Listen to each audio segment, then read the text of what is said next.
You are about to enter the fantasy football show. Please stand by like a boss.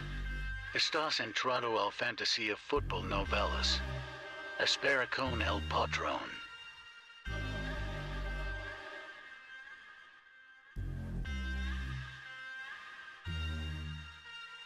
Smitty is live Monday through Friday, 7 p.m. Eastern.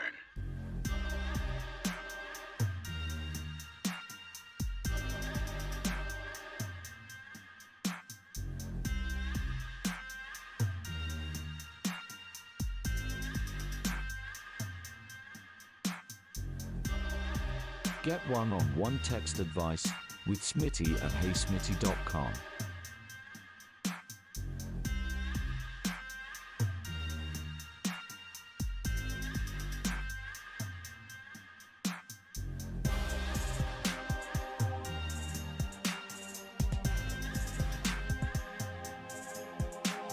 You are about to enter the fantasy football show.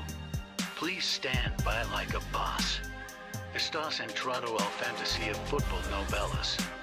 Espera con el patrón.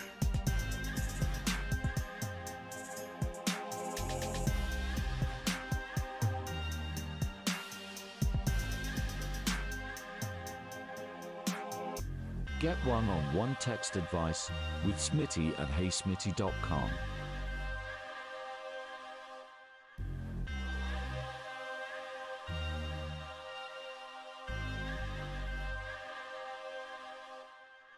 You are about to enter the fantasy football show. Please stand by like a boss. Estás entrado al fantasía fútbol novelas. Espera con el patrón.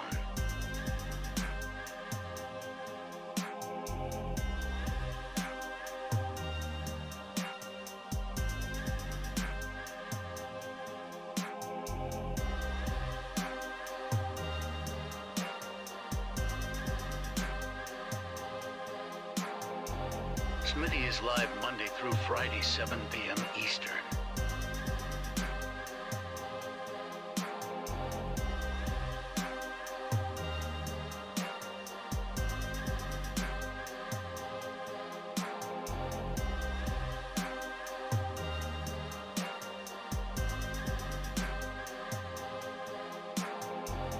You are about to enter the fantasy football show.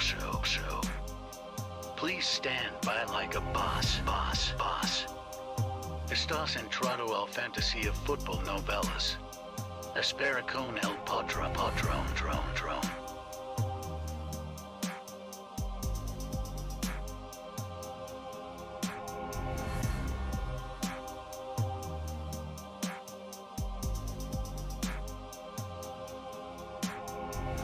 You are about to enter the fantasy football show. Please stand by like a boss. Live from the FantasyFootballShow.com studios, it's the Fantasy Football Show. Live! Monday through Friday, 7 p.m. Eastern. What is going on, good people? I'm still trying to get better, but we are here doing it live, and we've got a lot of news to cover. We've got league winners to talk about. We've got questions in the chat to get to, and then of course voicemails and maybe phone calls if we have time. So plug that thumb up button, smash it, annihilate it. DeAndre Swift it, Travis Etienne it, Josh Allen it, whatever you want to do, just smash it.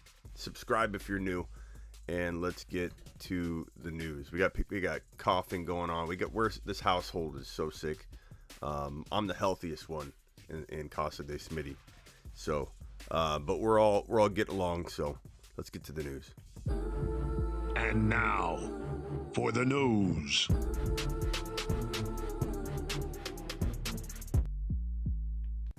Okay, so first of all, we're going to talk about these two gentlemen right here on screen, Travis Etienne and DeAndre Swift, and why they are both potential league winners in 2022. Both of them having very, very different values. One looking a lot different than the other. One is going in the top 10 to 15. The other is going to go in the probably 5th round right now. News like this doesn't help. Definitely think we could see Etienne climb into the 4th round on the regular, but we'll see. The difference between the two, though, I mean, Travis Etienne, he could be potentially as good as Swift, and you're getting him, let's just say, worst case scenario right now, he climbs it to about the end of the 4th round. Then then you're still talking about a guy that can climb 2 more rounds, whereas Swift could be probably, he's going around 14, 12, 11. He could climb into the top 5. So he definitely could be, a league winner. I don't know that you can call him as big of a league winner or as big of a rags to riches. Not that 4th or 5th round value is rags, but this is the true league winner right here in Travis Etienne. Swift is more like you're going to secure, a solid 2nd round pick. And I see, I knew these were going to come around. This is the funniest comments. I've taught you well, Smitty. First Lamb, alley-oop. There's no way anyone that knows what they're talking about, that is sane, that has any kind of head on their shoulders, that's gonna think you taught me anything about CD Lamb, boy. Let me just tell you that. Second of all, I love the comments of, I'm glad you're coming around on Swift. Or there's no coming around on Swift. Everything's year to year. What's been talked about last year, what Swift came into last year, that's last year. That has nothing to do with this year. If I like Swift this year and didn't like him last year, it has 0% to do with me coming around on him or seeing the talent. We all knew the talent was there.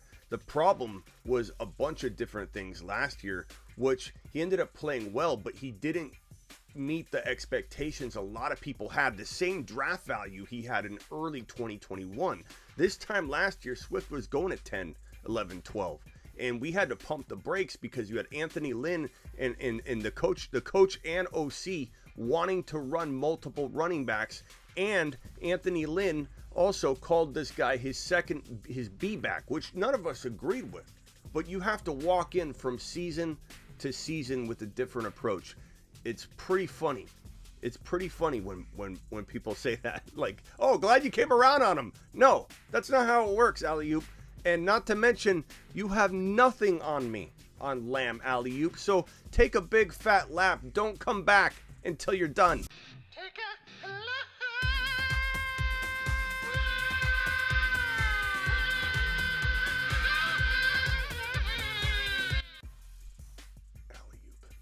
And this guy wants to be a mod. This guy wants to be a way to go. Way to reset your timer. We should do a reset timer on when we'll reevaluate whether you're going to be a mod. Okay, so here's the time. Oh, you had 9 minutes left. 9 minutes left. That's unfortunate. Let's set that back to, okay, let's see here. 2023. New timer. Okay, 365 days, 9 minutes and 40 seconds. I don't know why there's an extra 9 minutes on there. Timer reset on whether alley-oop can be a mod. Go. Okay. Anyway, back to what I was saying. Travis Etienne can be a true league winner. Swift can be kind of a, pilot on top, help you solidify that championship because you're expecting something out of a 12, 13, 14 overall pick. You're expecting something out of that. You don't just win a league from that 12, 13, 14, range really very often. You can like for example, if Jamar Chase for some reason fell down to that range, like he could win you a league there, or Javonte Williams potentially can win you a league there. But Swift belongs in the 5 to 12, and you're getting him in the 10 to 12. So you're getting a value. Like he belongs in the 5 to 12, but you're getting him in the maybe 9 to 12. So that's a couple, spot advantage, but it's a big spot. Like you're talking about when you're still in the top 15, 4 or 5 slots is still a big amount of draft slots. So he's a climber. He's definitely a guy that can climb up and produce way above what you pay. Etienne is multiple round climbing material. Etienne could be as good as Swift, and he's going in the 4th round. So I love both these guys. You could even walk out with a wide receiver in round 1, come into round 2, draft DeAndre Swift, draft Etienne later, and literally get both of your running backs, your running back 1 and running back 2, out of your 2nd round, and hopefully still your 5th round pick. Because there's a potential that Etienne could still fall on the regular to like 5.1 to 5.8 in redraft. In Dynasty, he's going a whole round higher. He's going around 4, around mid-4 in Dynasty, which is still a steal. Now, he is coming back from the Liz Frank injury. Everything I'm hearing is looking good, and we have this report right here that Travis Etienne is legitimately looking like his old self from an explosive standpoint, and that's fantastic. That's fantastic because these injuries sometimes can derail your career, but typically Liz Frank injuries that derail careers, you see a lot of setbacks. The foot's not healing properly. The player's usually older. So the fact that he's having no setbacks, there's been progression of he's 70%, he's 80%, he's 90%. He's been well over 90% for a little while now, like a couple weeks or more. So you got to assume he's like at the 95% range. And I don't know that I would say like there's that 5% range that isn't quite filled in yet. Like if he's 95% or 92%, I don't think it's a risk of injury. Like if he doesn't get to 100%, he's likely to get hurt in that window. I think it's more of is his quickness back, is his explosiveness back. Similar to Cam Akers tore his Achilles. He was on the field, right? I don't know that was good. I think it's going to potentially lead to another injury. Wait and see. But his explosion wasn't there. He probably was like 30 or 40% back, 20 to 30% back in terms of his explosion. You saw Cam on the field. He was getting corralled left and right. He had no explosion whatsoever. So that's what we're talking about when we say 90, 95%. Not that he's like got a 5% chance of completely blowing it. He wouldn't be on the field running and doing all these things if he wasn't, in a position where he wasn't going to hurt himself. There's been no setbacks as far as we've heard. The only negative really, aside from potential injury, what's up, Mark Cleveland in the house? The only negative besides injury potential with Travis Etienne would be running back by committee threat, which is certainly present with a system like this. Doug Peterson notoriously always runs a running back by committee. He did it in Philly. He did it with Miles Sanders when there was literally no legitimate running back. Everyone laughed at the idea of Boston Scott. You'll get a couple comments once in a while. Boston Scott's pretty good. No one thought he was then. That's the whole point. He had no legitimate backup, and Boston Scott was then thrusted in and became relevant, became somewhat decent to a lot of people, but he was nothing. He was a nothing player to every single person that thought Miles Sanders was going to come out slinging and tossing points all over the field left and right. And guess what Doug Peterson did? He literally running back by committee the thing into the ground, and that's a potential threat. The saving grace here is that Etienne is so far superior. I'm not saying Miles Sanders didn't have a lot of that superior talent, above the other running backs, but he was not a Travis Etienne. I know Travis Etienne hasn't proven that he is this guy we're painting him to be right now. Like, he's not Travis Etienne. Like, Etienne's proven it. He hasn't yet, but his receiving ability is so far above every other player on the team, including Christian Kirk, their number one wide receiver. Etienne's the number one true wide receiver. He's the number one pass catcher. And I think that you're going to see not only Etienne and Trevor Lawrence with this already existing rapport connect, but you're going to see not only the rapport built there, but the demand for it. The fact that Trevor Lawrence, in order to take the next step, Trevor Lawrence needs to have his winner on the field, his producer, his safety net, the guy that can do anything, anywhere on the field. And even if Doug Peterson runs some kind of running back by committee in terms of the carries, we're hoping, this is the hope, there's no lock, there's always risk when it comes to players, especially players coming off big injuries like this, especially players that are in the face of a potential running back by committee that history tells us is probably going to happen again. We're taking a big chance in a way. Is it a big chance? Probably not that big of a chance, because guess what? 5th round ADP, which currently Travis Etienne still has. It has all of the risk baked into 5th round value. So there's risk, but not really that big of risk. If you climbed into 3rd round value, then we'd be talking about more of a balance of risk and reward that we don't really love anymore. We'll accept it maybe still. We'll find out. Push us to the limit. Make us draft Etienne in the 3rd round. We'll let you know. Don't mess up his ADP in mock drafts, everybody. I'm pointing at every single one of you in here that when we do a mock draft, stop sniping these players at the sneaky good value that we're talking about here on the show during the Monday through Friday 7 p.m. edition of the show. If I tell you that Kenneth Walker is the number 1 rookie running back, if I tell you Kenneth Walker is going to have 2nd round value in 2022 in hindsight, don't go drafting him in the 2nd and 3rd rounds and ruining his near 5th and 6th round redraft ADP that's sitting there ripe for the taking. And I understand how tempting it is. You're in a mock draft. You want to be the one that drafted Kenneth Walker. You're in a mock draft. You want to be the one to draft Javonte Williams. We're talking these guys up on the show. But when we're in a mock draft and you start taking these guys at their sleeper value, like, hey, their ability to climb into this range, Javonte can be a top 5 running back still. I don't care what anybody says about Melvin Gordon or this or that. Javonte Williams is a league winner. Javonte Williams anywhere in the 2nd round, meaning anywhere is your 2nd drafted player. You draft at the 1.12, Javonte's your 2.1. You draft at the 1.11, Javonte's your 2.2. I don't care where you are in the 2nd round. Javonte needs to be your 2nd drafted player, whether it's the top of the 2nd or bottom of the 2nd. The point is, the 2nd drafted player wins you a league.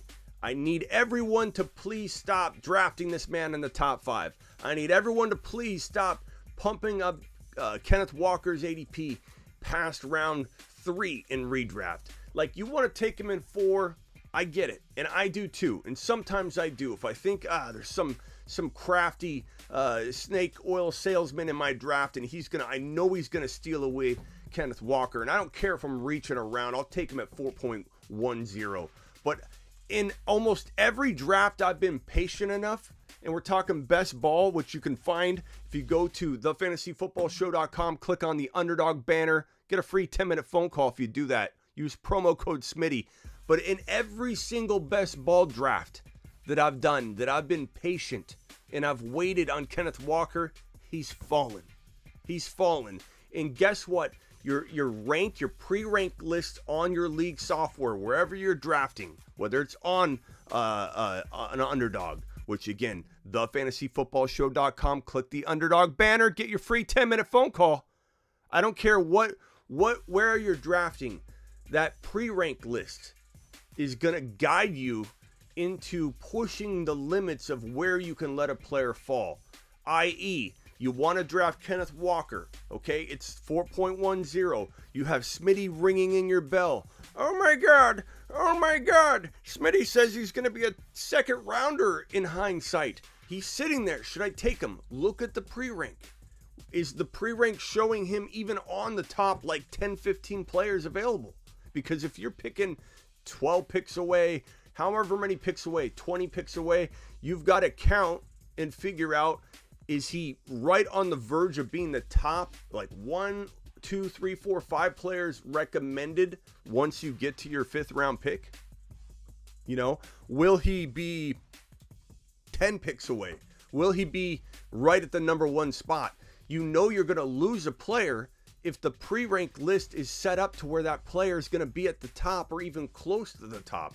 My rule of thumb is that if it's within a scroll, or if your league app shows like 8 to 10 players, if you can see the player within that top, 8 to 10 overall players, then you probably are okay to reach on a player that you really, really want. The problem is I reached too early on Kenneth Walker myself. I reached too early. Every time I've been patient, he's fallen. He fell to me in, round 6 in one of the best ball drafts, and I think round 5 or round 6 in the other one. I literally feel like I got a top 15 overall player in Kenneth Walker for 2022. We're talking about best ball redraft on Underdog. Promo code Smitty. Get in it. There's the $10 million in prizes battle that we're doing. You can play against me. Your team will be playing against me. It's $25 an entry, and you pick, you draft against 11 other people, and then I think the first 4 weeks you battle against that 12, and then the winner of the 12 after four weeks goes into the big pool. So that's where I'm going to see you with those teams with Kenneth Walker. Any team I got Kenneth Walker in round 6, I'll be in the big battle, baby. And every time I've waited, this guy's fallen. I don't know how we got on the Kenneth Walker topic. I get on Kenneth Walker topic very easily. Like, you can just sneeze wrong or breathe heavy, and I'll be like, Kenneth Walker to the moon. We need a moon call for Kenneth Walker. Etienne, Kenneth Walker. Those are 2 running backs you can win with. If you want to go on a very late, this is one of my favorite strategies right now. Let's take it to the board and talk about it. This is one of my favorite strategies right now that I've been working up. Okay, so you go ahead and wait on a running back. Here's round 1, round 2, round 3, round 4, round 5, round 6. I don't know in every league you're going to be able to pull this off. I don't know. But if Etienne's falling to this 5th round pick and Walker falls to this pick, you have yourself potentially 2 top 10 running backs. Yeah, you heard me correctly.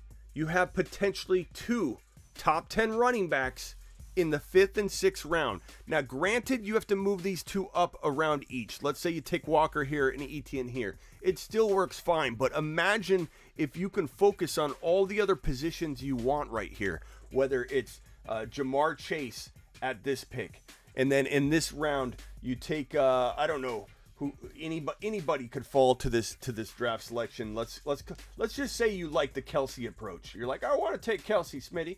You take Kelsey then right here, let's say you take someone throw out a name. I don't know. Let's just say you want to focus on Josh Allen.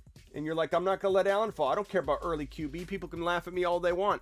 Then right here, maybe you go running back. You know, maybe you go wide receiver. Maybe you go Waddle. Maybe Waddle's even too early there. I don't know. But Chase, Kelsey, Allen, Waddle, Etienne, Walker. Tell me that doesn't win a championship. Somebody in the chat tell me that this isn't one of the biggest cakewalk into a championship situations that you can come up with when painting a no running back until rounds 5 and 6 strategy. Like, what am I missing here? How is this not talked about more by people? The Etienne and Walker approach. Sounds like a law firm. We need to come up with a song for that.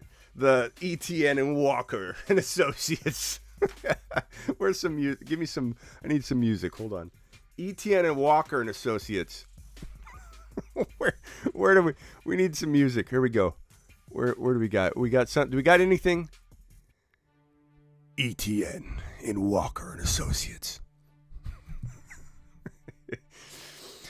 Need an attorney? Etienne and Walker and Associates. I mean, it's the best strategy around. Am I wrong? Somebody tell me I'm wrong.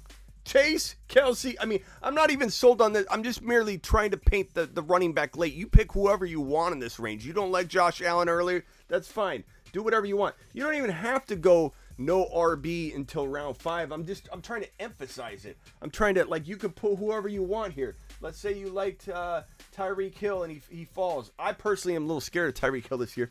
But Chase, Hill, and round 3, I don't know, Andrews. Let's say you love Andrews. I'm just trying to come up with different approaches. Like, this is a fire approach. Herbert. Let's say you take Herbert here. You know, or you could maybe get Josh Allen there. Chase, Hill, Andrews. Andrews?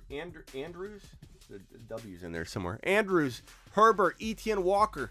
Absolute madness. Alley-oop, I see your super chat. Hold on a second.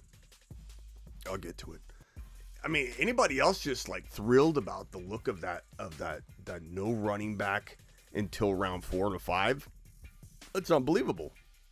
It's unbelievable. Where's the super chat? Alley-oop. If I can get there by way of deed, I'm going to buy my way into a mod spot. You're not, Alley-oop, but I appreciate you. You're not. Especially when you start saying things like, you taught me about CeeDee Lamb. You couldn't start off a sentence more ridiculous than that statement, Alley-oop, you used earlier. I taught you everything, especially CeeDee Lamb. Come on, bro. Come on, bro. Anyway.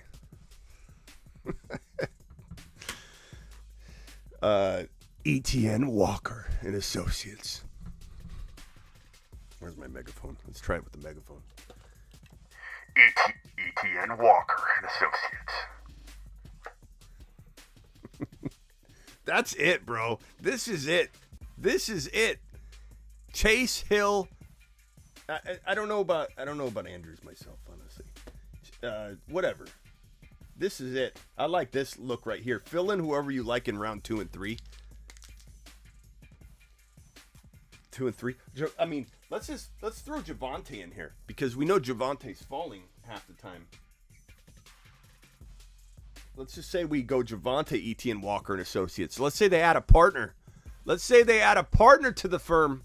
Let me get this music so it stops. Hold on a second. I don't like how it starts over every time. Okay, here we go. Is that good? Good. Okay, we're smooth. Let's say they add a partner to the firm.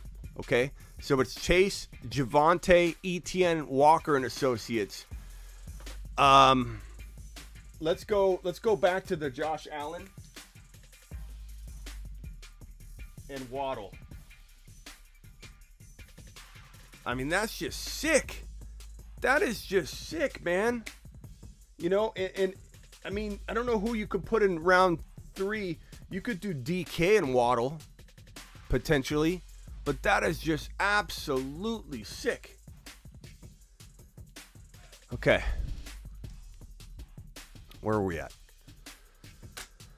Let me turn this down. So, league winners, Travis Etienne, go get him. Go get him. He's in the 5th round right now. You could find him around 5.1 to 5.5 in redraft. About a round earlier or half a round earlier in Dynasty. Both are completely worth it. News like this will probably vault his value up. Give it about a week. ADPs might adjust a tiny bit, but people are ready for Etienne. A lot of people are scared of him. A lot of people are scared of the offense. A lot of people feel like this is going to take some time to get going. A lot of people think that the law dog, Trevor Lawrence, is going to fall on his face. I believe in the law dog. I believe in Travis Etienne. I don't think they've been super smart with their offseason moves in Jacksonville, but they have made moves. They're trying to get better. They're overspending, but they're getting decent talent, so it's not like they've wasted their money entirely. They just way overspent. I kind of like what's going on here, and I think Etienne's gonna have a phenomenal year. And anything he loses in running back by committee risk, because that's how Doug Peterson is, I believe he makes up for it in being commanded to be on the field by Trevor Lawrence, the law dog. And the law dog's gonna want to feed his deputy. His deputy is Etienne. Etienne is also a lawyer. This is getting confusing. Over at Etienne Walker and Associates, they're trying to get Javonte on the team. But anyway, that's that. Swift could have one of those top 5 running back seasons. He really could. He's a very talented guy. Always loved his talent. The injury risk is still there. That's the only red flag that's left for DeAndre Swift. Part of why I was scared away from DeAndre Swift last year was he had the injury risk mixed with the situational risk, mixed with the coaching, mixed with the bad team, mixed with the offense that was going to struggle to get the football down the field. The Lions have improved at every facet except for at quarterback, but they still improved at every single facet, and the offense is improving. The field position's going to improve. It's a whole different ball game talking about DeAndre Swift this year than talking about him last year. And he still did relatively well last year, but he was commanding early on this almost first round value, and it was out of control. Now it's more warranted because the offense has improved tremendously. Defense, everything's improved. And now you got Lynn gone. They stripped Lynn's, I know Lynn's in San Francisco, they stripped Lynn's play calling ability by midseason because this guy did not have a good grasp on what was going on in this rushing situation. He didn't know how to balance the approach. He didn't have the right, I think, thinking using Swift and the urgency of getting him on the field. And he didn't understand, I think, what he had in Swift, to be honest with you. And I know that a lot of Niner fans are real excited about Anthony Lynn coming over. They're excited. Niner fans are excited about, let's be honest, about anybody that comes over, no matter what their qualifications are. Like Greasy, you guys are pumped about Greasy. He's got no experience whatsoever. Like, it's just natural to back your guy. But this guy, Anthony Lynn, he's got some skills, but hopefully Shanahan can compartmentalize them because he got his play call duties stripped in Detroit. He misunderstood his situation very, very badly in 2021 in Detroit. So Swift doesn't have that problem anymore. Swift is now the main guy. There's no volume concern. There's no team concern. There's no nothing. The only thing that's a concern is the injury risk, and one red flag is concerning because it's injury, but it's one red flag. I tell you, stay away from players that have multiple red flags. This guy no longer has multiple red flags. He has one, the injury risk. But even with 2 or 3 missed games, he could still be a top 10 running back. The volume should be there. Get on board the DeAndre Swift train. It is going to be a nice ride in 2022. This right here, let's be honest. We got a Rachaad White comment here. Rachaad White. To the moon. Rachaad White to the moon. Appreciate the Rachaad White comment. I appreciate. I'm a kind of guy that can appreciate any good, solid Rachaad White comment. You know what I'm saying? When a nice, solid Rachaad White comment comes across my screen, I take notice. So, Alex, I appreciate you. You are Smitty approves it, man. I'm gonna go ahead and say that this news is a little disturbing to me. I'm kind of joking, kind of not. Josh Allen throws up before every single game. I'm not saying that like devalues him. Maybe it does. I don't know. Like, what's he still doing throwing up before every game? I know everybody's different. And then the part that bothered me was he said, I start thinking about it, I get a little queasy. Like, this is not the stomach, the ironclad stomach we want in our number one quarterback. This is maybe why Herbert needs to move to the number one spot in everyone's minds walking into 2022, especially the fact that you can get him around later. But Josh, you need to get a little bit stronger stomach, buddy. You're in the big leagues now. Throwing up before every single game? Getting queasy just thinking about it? I don't know. I'm not sure how I feel about this, Josh Allen. But it was kind of shocking to me that he still throws up before every single game. Not to mention, isn't that bad for like your? That's a lot of times that you're throwing up. That's quite a number. I wonder if he does it during preseason games too. Like, this is crazy, man. This is crazy. Yeah, let's go Herbert season, bro. Herbert season. I still love Josh Allen. Half my family's from Buffalo, so I have a lot of invested interest in Josh Allen and the Bills, but very much rooting for the Bills, very much rooting for Josh Allen. I'm a huge Justin Herbert GOAT fan, and Herbert to the moon. Herbert is the GOAT. He'll punch you in the throat. It's GOAT season. Okay. Let's see here. Glenn Hall, great NHL goal. What are we talking about? NHL? NHL? Chucky, what are you doing talking about NHL? Oh, puking. Glenn Hall, great NHL goalie, puke before every game. Okay. Chucky's making me feel better about it. Hey, Smitty, love your work in the fantasy industry. Any advice on the website to restore my life? Yeah, email me, bro. It says it right on the homepage. Just click that button, bro. Click that button, Richie. I've already sent you an email, I know, for a fact, on how to do it. You might want to check your junk mail.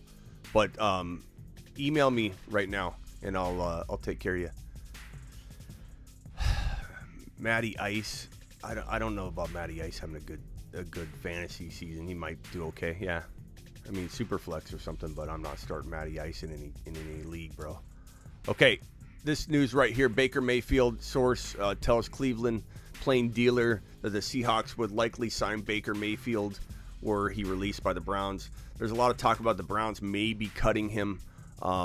It's shocking to me that they would, and they wouldn't let him play out, the potential suspended amount of time that Deshaun Watson could be out.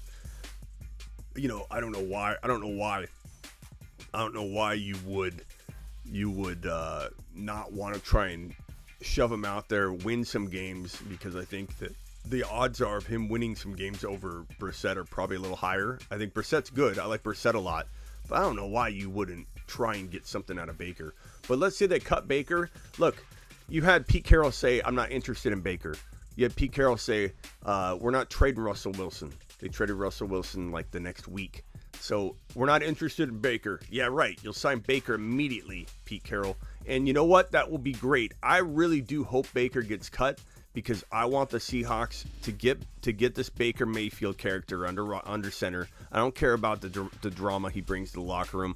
All I care about is that he can throw the football far enough to DK that it's gonna get things done and stretch that field out. We want Kenneth Walker with as much room to run as possible. Kenneth Walker with Baker Mayfield is a lot better off. So give me that all day long. I really hope this works out. And Baker Mayfield is in Seattle. Look, he's not great. He's not a great quarterback, but he's good enough. We saw how good Nick Chubb did and Kareem Hunt, the run game in Cleveland. I have no questions or problems or worries whatsoever about Kenneth Walker. Not that I do yet at all. I love Kenneth Walker. But if you give him Baker, that's fine. I don't even need a quarterback upgrade for the next couple of years. That's good enough and sufficient enough. The offense will move the football down the field enough. DK's dangerous enough that an errant pass that might be off target thrown DK's direction, DK can go get it. DK can grab it. He doesn't need that ball to be right here. He can go like this and grab that ball anywhere. This guy's got a catch radius that's the size of this room that I'm in. So I absolutely love this idea, and I hope it works out. 97 of you in here, please punch the thumbs up if you're new. Subscribe if you're new. Hit that subscribe button if you're new, and wipe your feet at the door. Wipe your feet. It helps the show when you hit that thumb up button on the way in. When you DeAndre Swift that button. Gus the Bus Edwards was held out of Ravens voluntary OTAs, as was I believe J.K. Dobbins as well too. So these two guys are coming off torn ACLs. There are a lot of people they're over expecting when it comes to these running backs coming off ACLs these days. Didn't we just learn Saquon Barkley, one of the most fit running backs on the planet, one of the most fit athletes on the planet, biggest quads, which has a lot to do with ACL recovery when you have good quad strength and good muscle surrounding the knee. And this guy Barkley, had setbacks, obviously. There's no way Barkley didn't have setbacks. We may never hear about him. We may hear about him later. I don't know. But all I know is that Gus the Bus and J.K. Dobbins, they're going to be proving it to me before I even think about investing at their current going ADP cost of entry. Like, especially J.K. Gus, I'm not going to draft no matter what. But I brought this up because I want to talk about J.K. Dobbins one more time and say that J.K. Dobbins is a huge monster risk. You don't want to draft J.K. Dobbins anywhere near his ADP because people are plugging him into a running back 2 value, and it's a lofty expectation. That is a lofty expectation. You cannot expect this man, J.K. Dobbins, to deliver on that expectation when you don't even know if he's ready. He's going to get his touchdowns vultured from Lamar Jackson. He's in a running back by committee, whether he wants to be or not. That's the way the system's designed. And with Gus and with Batty, the rookie, you don't know who's getting what. There's no way I'm investing in any Raven running back, no matter where they fall, because they're not going to fall past that line in the sand for me that makes them a value grab. Last piece of news that's kind of floating around there, Deebo Samuel, John Lynch told reporters that he will be a part of the Niners this season. We knew this. This is obvious. It was nice to hear it. He kind of made it sound like, a fool. He said something like a fool would only, not bring Deebo back and have Deebo be a part of the team. So, like, the fact that he's, like, overemphasizing Deebo's going to be on the roster, there's no question. People need to put to bed this, like, trade talk. Like, we had, who was it on the show yesterday that said he's going to, what is it, Green Bay or something, Bears or something like that? Like, come on. Deebo ain't going anywhere. Especially with the draft over, the draft capital's gone. If the Niners were going to trade him, they would have wanted draft capital. They could utilize this draft that just happened. So there's just this negative chance that he's going to get traded. The only question is, will Deebo try and push it to the, push the envelope on how long he can, like, put up a fuss, or will he potentially create problems? He can't hold in. The new thing for players to do, and a lot of people say Kyler might do this, is players hold in.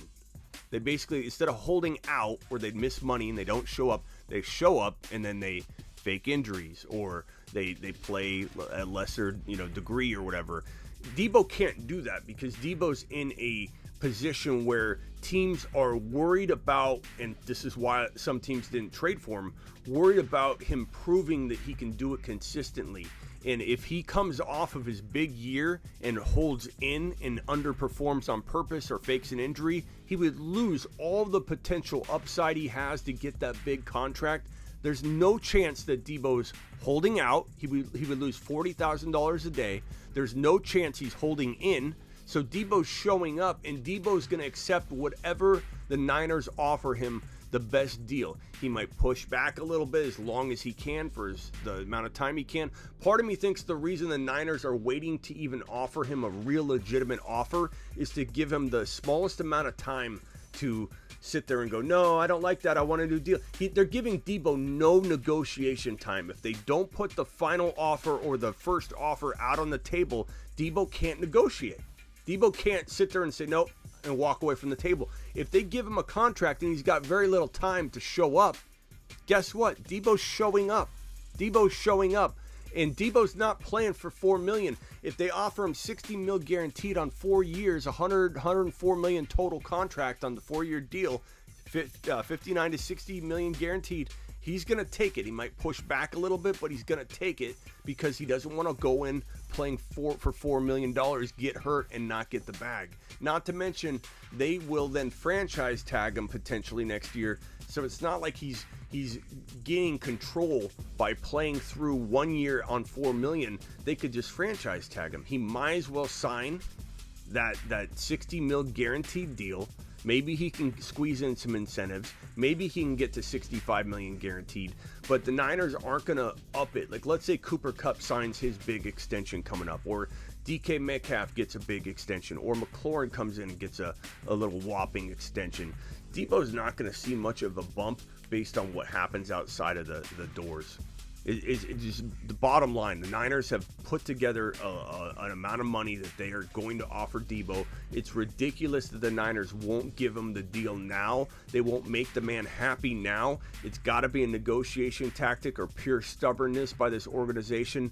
But this man Deebo put his heart and soul on the line, and you can't be unorthodox. Step out of the box like he did when he decided to play running back for you and give the man his money early and do something unorthodox back. It doesn't make any sense. You're not creating any kind of rapport between him and Trey right now that probably need to happen, or it has been delayed. Now that Deebo's going to be, everything's going to be on track, but it's like all this delay, all this heartache, all this fans turning on Deebo. It's all because the Niners didn't want to think outside the box and do something unorthodox. It's absolutely insane.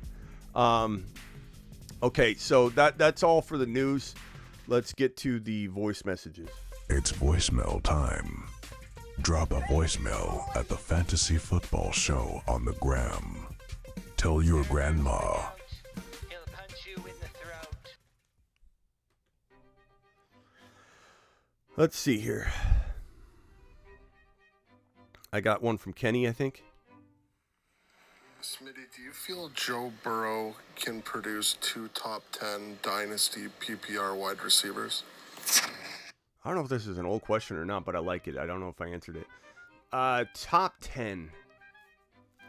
Yeah, he could. I mean, he definitely could. The thing is, I don't know that if Chase is going to be that 1, 2, or 3 overall guy consistently, which I think he can, then Higgins is going to have a tough time breaching much past 10. Like, you can't be 4-1, consistently or something. I think the thing is, if Chase were to get hurt, Higgins would step in and be wide receiver, 1 in fantasy. Like, he not the one, but a wide receiver 1 for sure. And he's already borderline to a lot of people. I think people are overdrafting Higgins, though. I think you can expect wide receiver 2 fantasy numbers out of Higgins. I think counting on wide receiver 1 numbers is counting on Higgins at his ultimate high value. I don't think I would go that route. I think it's much smarter to take he's a high-end wide receiver 2 at most, and not this top 10, dynasty value. I know a lot of these questions that come this way, they come from a place of, I own Higgins, I don't own Chase.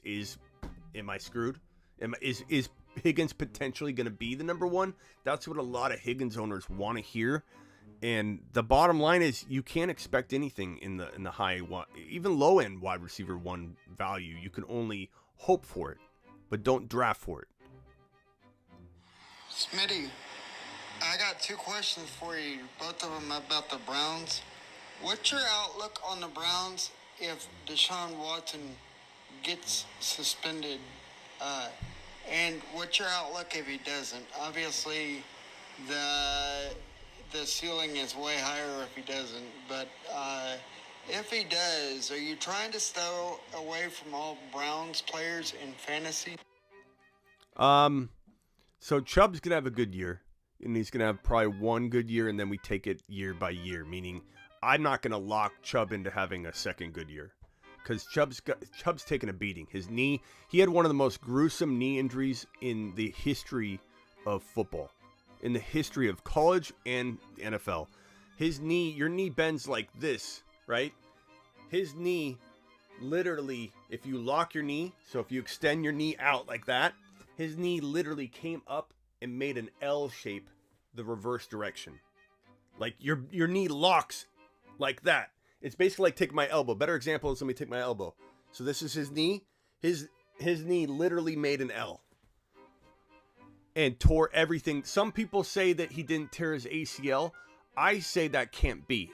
I say the reason he didn't have there isn't, evidence that he tore his ACL is a different time. The social media was different back then. Information gathering, there wasn't a lot of data on stuff like that. Sometimes people would just say he suffered a knee injury, and reporting wasn't very medical, deep into the medical sense. Like, people reading didn't understand it, so they didn't say it. Like, oh, ACL, no one's going to know what an ACL is. He suffered a knee injury, tore everything in his knee almost. It's very hard for me to imagine, especially if you look at the knee. Let me see if I got my knee model. Here's your knee. Bends like that. Literally, his knee went the complete opposite direction. Meaning he probably tore that ACL. It's hard to imagine he didn't. LCL, MCL, I believe patellar. I believe he tore everything pretty much in his knee. To what degree, we don't know. Again, some of the documentation is different. That's going to add up. I know people are going to say, wait a minute, that was so long ago. He hasn't. Those things cause so many long-term problems years down the road. That's why Todd Gurley's knees went to crap like that, because Todd Gurley had a bunch of those knee injuries.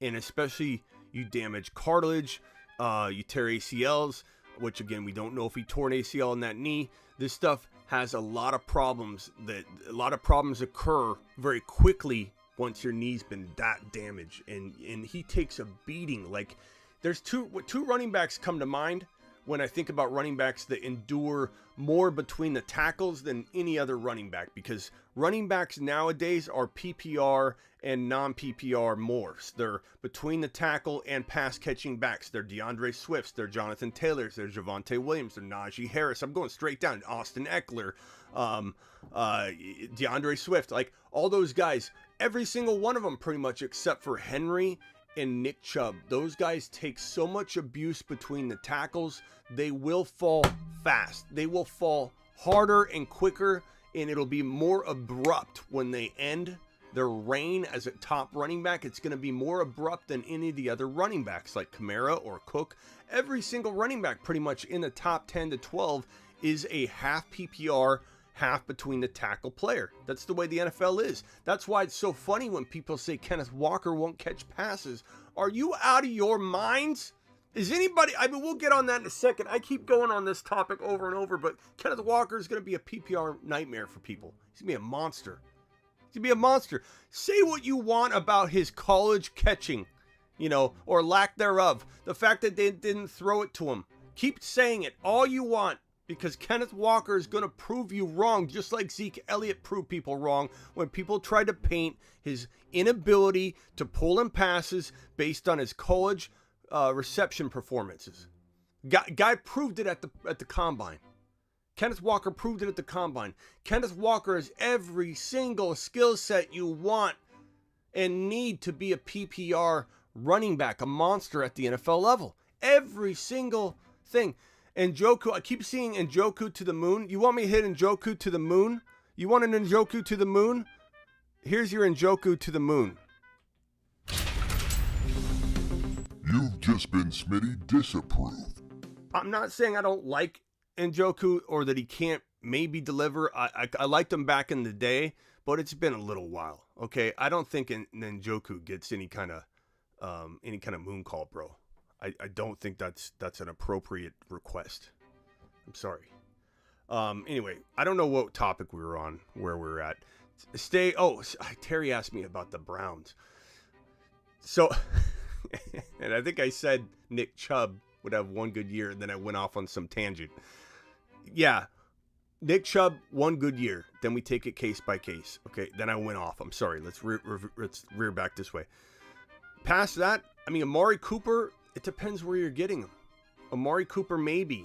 Kareem Hunt, I suppose. Like, if you need running backs and you've botched the running back position drafting the whole draft, and he's sitting there late, he's not a bad guy to grab.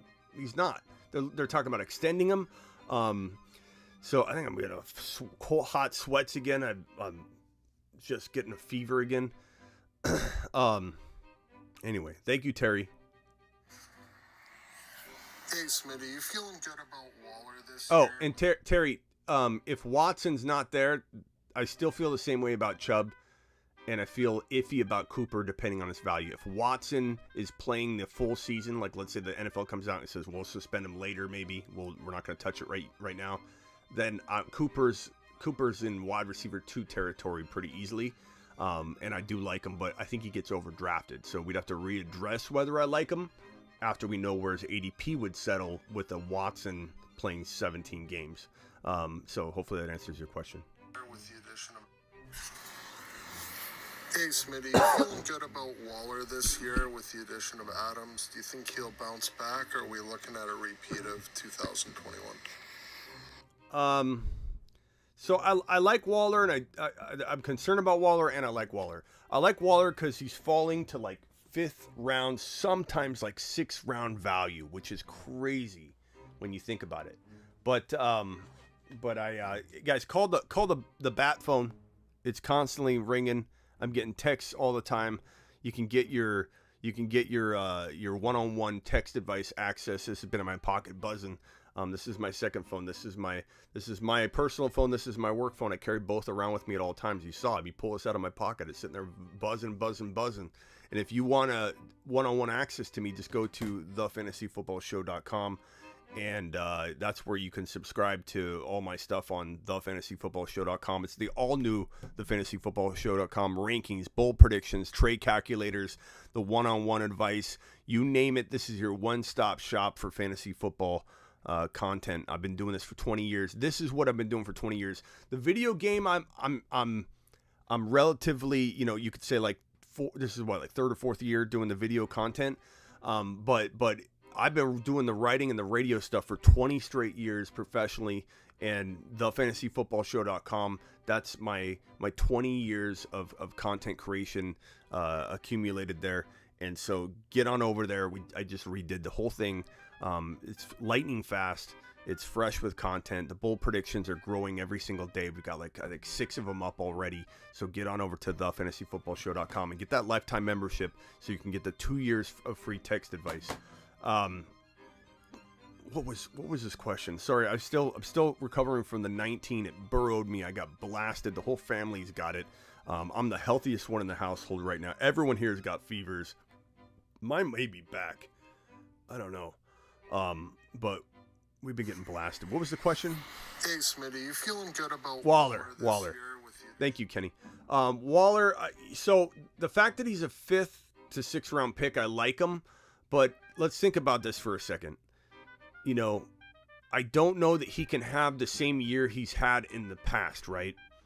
But can he come in and have a pretty darn good season? Like, well above 5.5 to 6th round value. I think he can. So at the right, if the right players are not on the board available, like example, I take Kenneth Walker over Waller 1,000 times out of 100. I take Breece Hall over, Waller. I take Josh Allen over Waller. I take Herbert over Waller. I find myself never really in a position as much as I thought I would based on mock drafts and stuff that we did when I'd see Waller fall. I'm like, that's a great value. I think I might own Waller a lot this year because Walker's sitting there 9 times out of 10. He's sitting there. I'll take him 1,000 times out of 10, but 9 times out of 10, he's there. When I'm drafting in that 5th round. So, I like him, but there's still players I like better than Waller near Waller's ADP. Here's a super chat. Hey, Smitty, great show. I'm in a 3-keeper, 2 QB league. I'm keeping Kupp in the 5th round. Thank you for the super chat, by the way. I'm keeping Kupp in the 5th round and Deebo in the 10th round. Who should be my 3rd keeper? Eckler in round 2, Burrow in round 6, or Pollard in round 16? It's a really easy call, bro. You got to keep Eckler in round 2. Main reason is, think about it.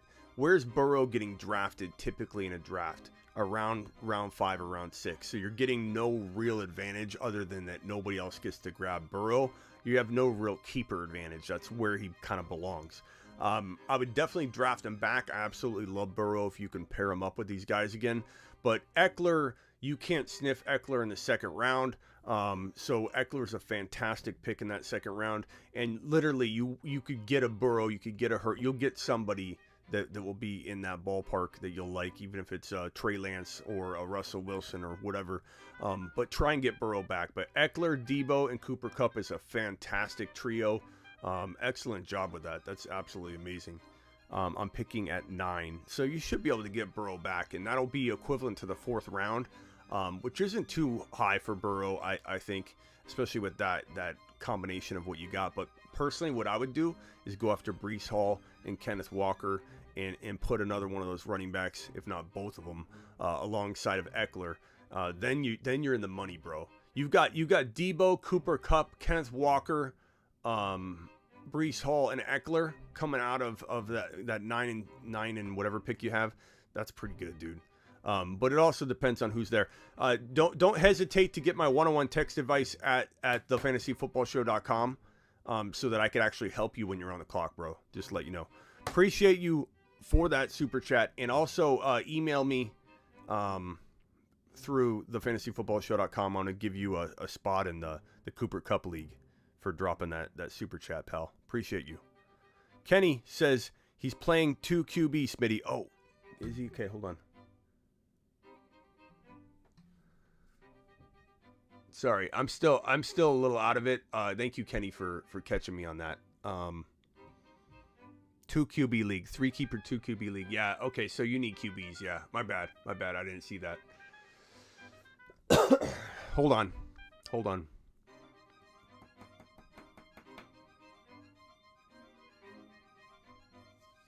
Yeah, if that's a 2 QB league, Burrow, you keep Burrow. Burrow in the 6th round, that's insane. Yeah, my bad, bro. I didn't see the 2 QB league. 100% keep Burrow. So you're throwing Eckler back. Unfortunately, well, do you throw Eckler back or do you throw? Yeah, you could throw like Deebo back but that's still good value. Yeah, so keep Burrow. God. Keep Burrow. Throw Eckler back. Hopefully you can draft Eckler back. Maybe you can, given that it's a 2 QB league. Maybe QBs will consume the first, 8 picks, and you'll be able to get Eckler back. Try. That would be good. If not, those running backs, like I said, will be available. But also, you need to consider quarterback with one of your next picks that you got there, even that 9 pick. So if, like, let's say Russell Wilson is still there or something, that would be a pretty darn good duo to have. But my bad on that. I didn't see the 2 QB part until I closed it. And thank you, Kenny. Kenny, good looking out, pal. Kenny, you're Smitty approved. You've just been Smitty approved. Okay. Nice job. Where are we at?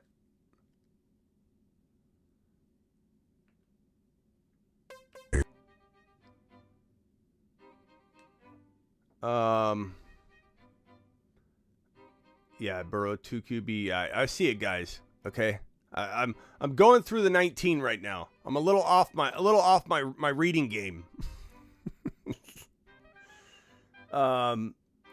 Let's see here. No drop Burrow. Not in a 2 QB league. Let's get to the rest of these questions here. Tony. What's up, Smitty? Got a question. What do you feel about having a draft fall to you where you wind up landing a running back and a receiver from the same team? So I got Mixon and Higgins, both on the same team. Higgins is my number 3 receiver. What do you think about that? Just roll with it or try to trade one of them? I don't know, man. It depends on the options. You know what I mean? Like I'm not opposed to grabbing. I'm not opposed to grabbing any players. It just depends on like would I draft Hill and would I draft like Waddle, like 2 wide receivers, like that makes it really complicated. But when you're talking about like your example of like Chase and Mixon or Higgins and Mixon, it's a potent offense. So whenever there's a potent offense involved, I'm not too worried about it. You got to ask yourself, what are the odds of this offense dropping the ball very often? Like they're not. They're gonna explode. Even if they lose a game, the Buffalo Bills, the Bengals, there are a handful of teams that are just going to ball out every single week. I don't think I worry too much about it, but it depends on the options. Like if there's a safer, equal running back, I might avoid it, I suppose, if everything felt equal. But I'm not letting a team or a bye week or anything affect my drafting of the best player on the board. So I'm going to go ahead and say, it doesn't bother me, but it matters who's there, what other options you have. Okay, roll that offense will support top 10 running back in 2. Yep, so it doesn't matter. Mostert, I need this Mozart soundtrack. Yeah, this is a banger. Thank you, Kevin. Hey, Smitty, rank these college prospects. College prospects version. These are called super rookies super rookie rankings on my site, bro. Where I take the sophomores and the rookies and rank them together. I have a ranking for this. An exact ranking for just sophomores and rookies only on thefantasyfootballshow.com. It's going to be, for me, Najee Harris and Javonte kind of like neck and neck at that top spot. Obviously, I kind of like Javonte more, but I'm drafting Najee Harris a little ahead of him, clearly, based on ADP and such. But I think they're 1-1. And then next, honestly, it's you could argue Etienne, Walker, and Hall are all super close and neck. I kind of like Walker as the best running back of the 3, but certainly any one of Etienne, Walker, and Hall could be the third player. Like really, it's a great group. This is a great group of running backs right here. The sophomore and rookie class together, the super rookies. It's absolutely phenomenal. That's why I love the set of rankings on the site.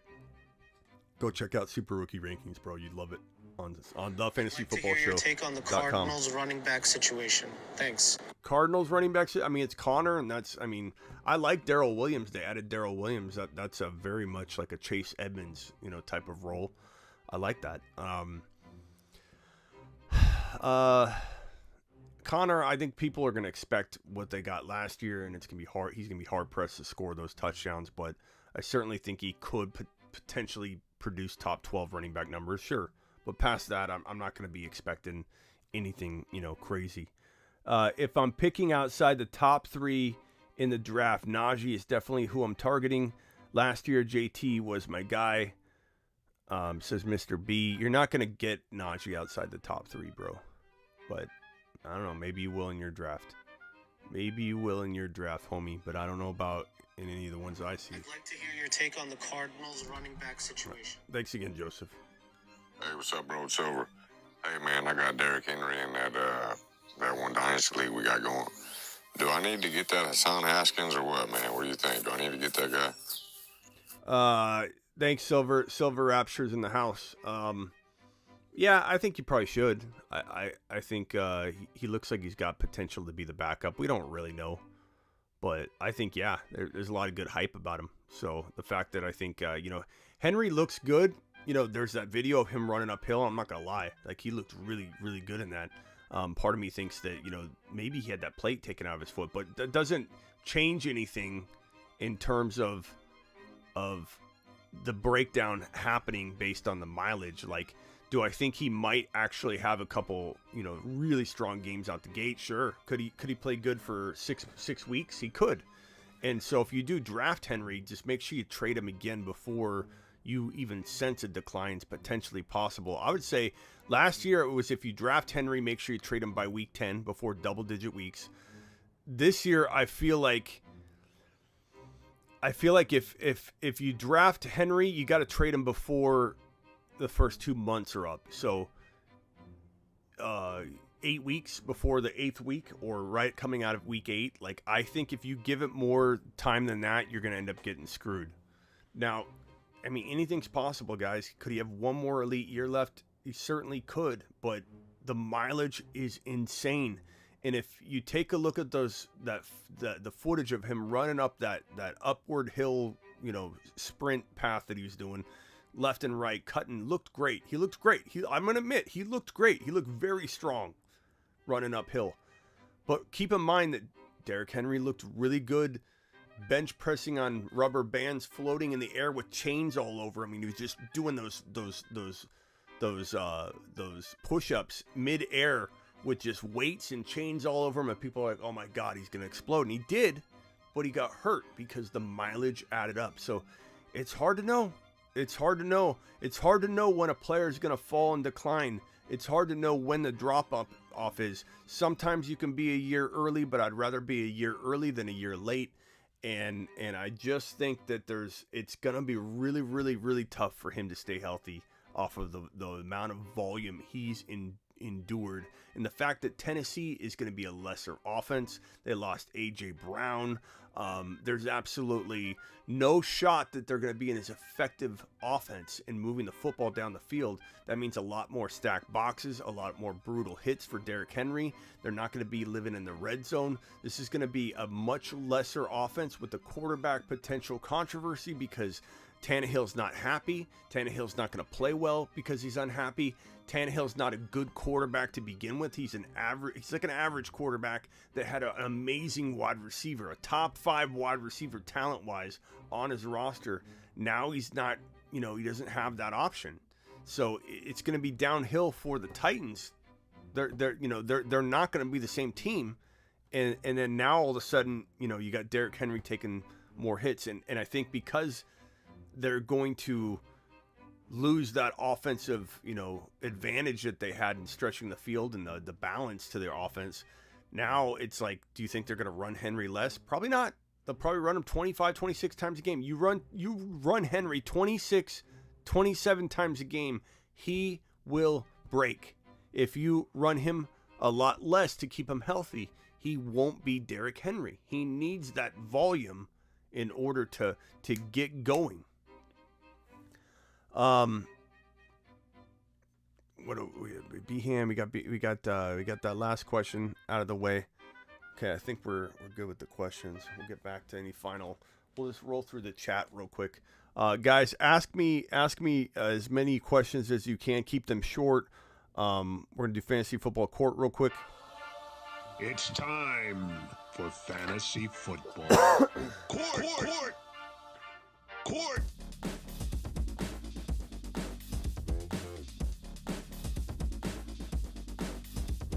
Court is in session. Okay, go. Quick questions. I'm literally not going to answer anything that isn't super short. So you gotta be on the ball. Let's go. Fast. Connor or Fournette? Give me Connor. Fournette's gonna look maybe good for a while, maybe not. Rashad White's taking his job. That's my feeling. Etienne or Breece Hall? Bro, that's a tough one. I'm gonna say Etienne for right now, but Breece Hall, once he gets fully going, they'll be pretty even, in my opinion. But for now, let's go Etienne for right now. I love both of them. I mean, no, let me say, how can I say that when I'm drafting Hall ahead of him?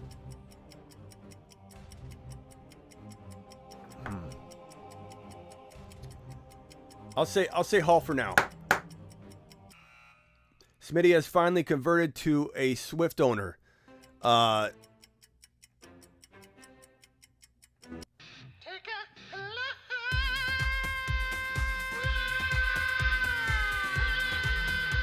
Another person doesn't understand DeAndre Swift. Where are we at? Okay, Monty or Cam Akers? Monty. The only reason I even hesitate is I wonder if you could trade Cam for more than you could trade for Monty. You know what I mean? But if I had to pick between the two running backs, give me Monty.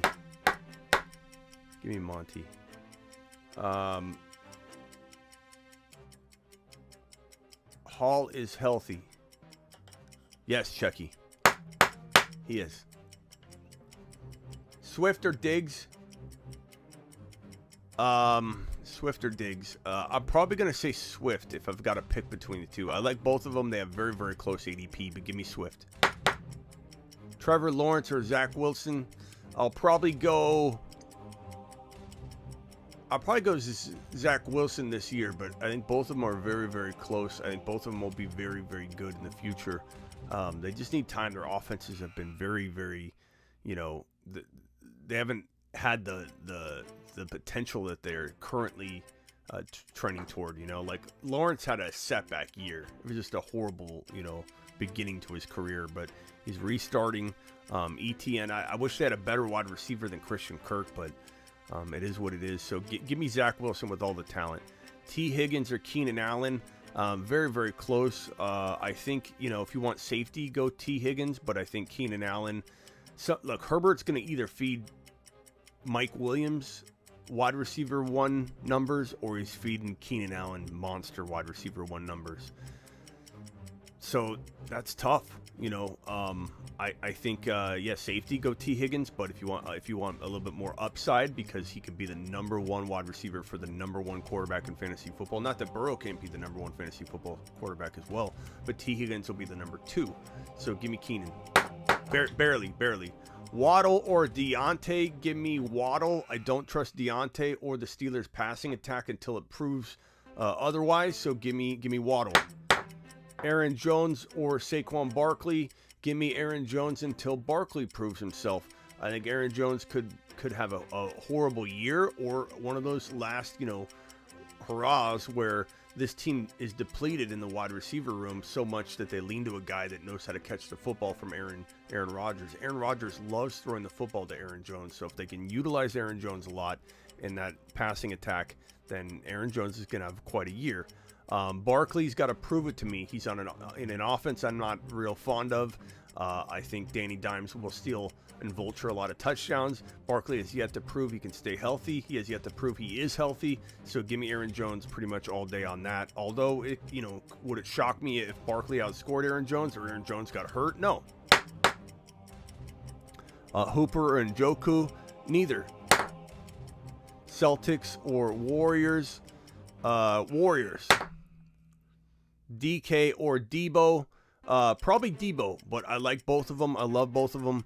I hope both of them have very close and similar seasons and both deliver wide receiver 1 numbers. Schultz or Dawson Knox? Give me Dalton Schultz. I really think Dalton Schultz could be the 3rd best quarterback in the NFL in 2022. I think he could literally be the number 3 fantasy quarterback or tight end. God. I think Knox could be top 5 as well, but I think Schultz will be a top 3 tight end in 2022. I think he's got that potential. There's vacated targets. Dak loves the guy. He's such a talent. I love Schultz. I think Schultz literally, it won't be that tough for him to be a top 3 tight end. Swift over Eckler in redraft? No, but it wouldn't shock me if Swift was better than Eckler. Eckler's got that injury history, so does Swift. We don't know which one could get hurt. Schultz has an arm on him. Yeah, maybe he will be the quarterback at some point. Mike Evans or Keenan Allen? Give me Mike Evans barely. But like I said earlier, I mean, someone's going to be a wide receiver 1 for Herbert. It's going to be a big year. Ayuk or Gray? I mean, you've got to draft Ayuk, but I think Gray is such a crafty dynasty grab because doors could open for him. You know, it's one of those like shocking things. Like, would it surprise me, like I said, if Gray ended up being the number 2 wide receiver at the end of the year? No, it wouldn't. But you got to draft Ayuk ahead of him, obviously. Lockett, a small little dude. That's not a question, Silver. Trey Lance or Jalen Hurts? I mean, you got to kind of draft Hurts ahead of Trey, but I mean, Trey could be better. Trey could be better. I think Trey could be a top 5 to 7 quarterback in 2022. I like both these guys. I'm gonna lean Trey. Like if I can't trade one or there's no draft value involved, I'm literally stepping on a plane, the door's closing, and I'm gonna land in one, you know, in 18 weeks from week 1. The door's closing. You're like, Hurts or Trey? I'd yell Trey as the door closed. I wouldn't know what else to do. Kyler or Jimmy G? Take a lap, Vamp. Burks or Garrett Wilson? Probably Garrett Wilson. I like Burks a lot. I don't know that I love his situation right now. I don't like Tannehill. I think Tannehill's in a bad headspace. I think eventually he gets replaced. Quarterback, change. Inconsistent for Burks. I don't know. I'm not feeling it yet. We'll see. Lamb or Diggs? Give me Lamb, baby. Top five. Land to the moon. Lamb to the moon. To the moon. To the moon. Get lambed. Get lambed.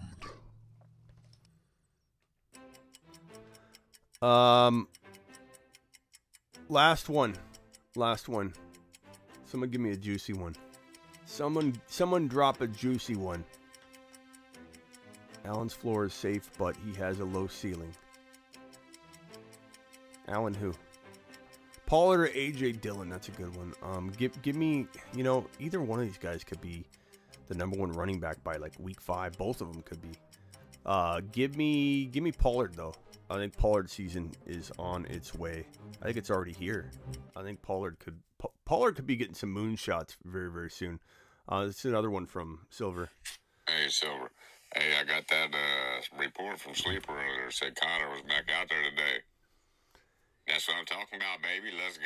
Yeah, that was yesterday. What y'all talking about now? Collar's already out there. That's what I'm talking about, baby. That was yesterday. But, yeah, he's out there. He's hoping for a contract extension.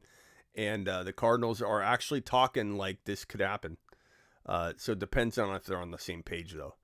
Tannehill or Miss Lauren Tannehill or Mrs. Wilson. I don't know. I have no idea.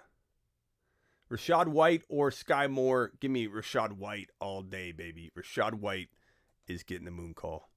Moonshot! To the moon. To the moon. Rashad White, baby. Okay, we are out of here. we are out of here. This is we did an extra long show today. We'll be back. Where is I got all this stuff on the screen. We'll be back tomorrow, I believe. I almost canceled today. I was like, I can't cancel on my people. I gotta show up. Hopefully tomorrow I don't have like any regression from me overdoing it. But we should be back tomorrow. Same bat time, same bat channel, 7 p.m. Eastern, every Monday through Friday. As always, I reply to every single comment that happens to fall on my YouTube channel. So, at least 99.999% of them. So please ask a question once this video is over and the video posts on YouTube. Go there. Ask your boy Smitty a question in the comments, and I'll see you tomorrow. And get on over to thefantasyfootballshow.com and get your 101 text device and get in the Cooper Cup League.